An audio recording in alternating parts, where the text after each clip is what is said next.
Are you drowning in fear, anxiety, and cowardice while dreaming of being a fearless, confident, and powerful warrior? Here's what you need to know. As we witness more and more men trying to embrace their warrior spirit by posing as fighters, leaders, alpha males that can handle aggressively the challenges of life, it is important to take a step back and wonder if that is all there is to the development of a man's warriorship. Building skills to wage war, learning how to handle little weapons, crank up aggression to conquer all of your enemies. If you ever felt a pull towards such behaviors, friend, but if you also felt like something was missing, if your soul is searching to express your warrior temperament, but your mind feels trapped in a self-defined prison filled with fear and doubt, you might want to stick around and hear what I'm about to say. The way to become a warrior is innate in men, and choosing the warrior path means discovering who and what you are. It represents the awakening of your basic confidence, which allows you to man up, develop a sense of vision, and succeed in pursuing that vision. If you look at yourself directly, friend, as you probably do every now and then impulsively, without any hesitation or embarrassment, you will find that you have a lot of strength and a lot of resources available constantly. But if in those moments you start feeling that you are without resources, if you feel incompetent, or if you think you are running out of time and ideas, remember that you are being attacked by the worst enemy of warriorship, your own cowardice. The whole idea of being a warrior in mind, body and soul is that you can go beyond your human potential, step over the enemy of cowardly thinking, and discover further banks of resources and inspiration within yourself. Keep in mind, friend, that a cowardly mind is based mostly on the fear of death, and ordinary men always try to avoid any reminders that they are going to die.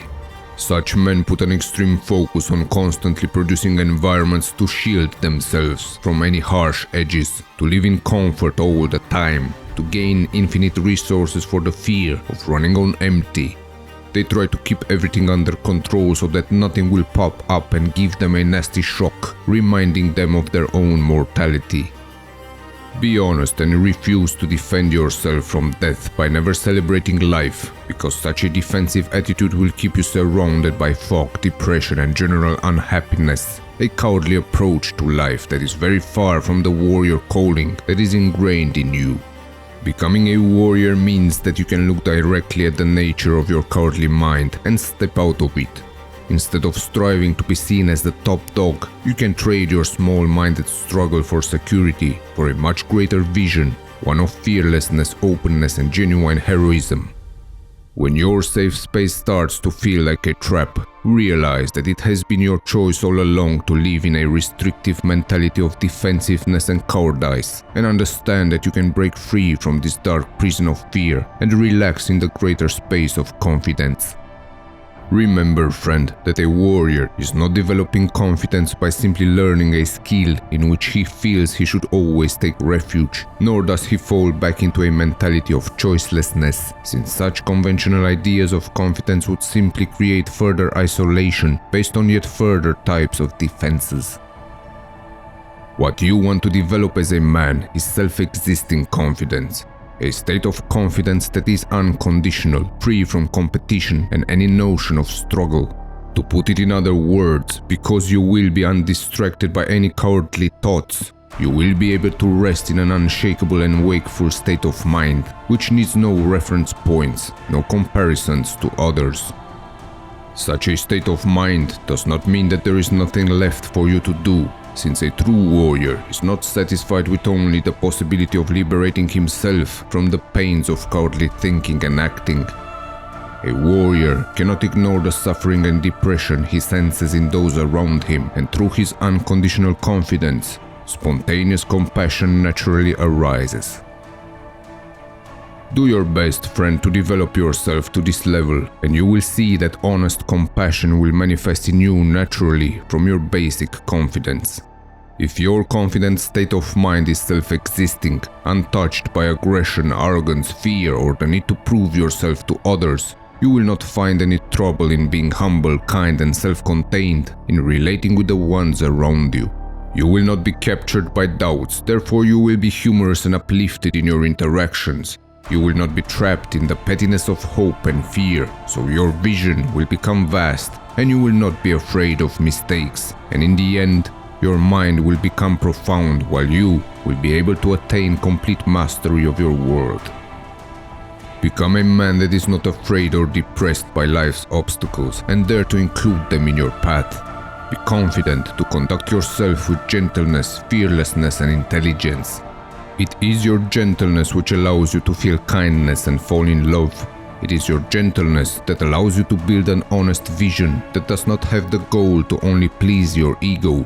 Allow yourself to have warmth in your heart, a vulnerable, open and soft quality, but at the same time, never be completely tender. Be tough as well as soft, fearless but gentle. Meet the world with a slight sense of detachment, distance and precision. This aspect of confidence is the natural instinct of fearlessness, which will allow you to meet any challenges in life without losing your integrity. Finally, express your confidence as innate intelligence, because this will raise your gentleness and fearlessness to the level of warriorship. It is intelligence that prevents gentleness from becoming cheap romanticism and wishful thinking without any vision, and fearlessness from becoming pure ultra-masculine aggressiveness. Dare, friend, to make it your purpose to conquer and subjugate the evil of your cowardly mind and uncover within yourself the unwavering warrior confidence which will allow you to be a genuinely compassionate man, fearlessly driven by a purpose greater than himself and kind enough to pull others along a similar journey. Will you be bold enough to overcome your cowardly ways of thinking, embrace the warrior spirit and become a man of confidence, compassion and vision? Or will you isolate yourself in the cushion of safety, shackled in paralysis by your fears? The choice is yours to make.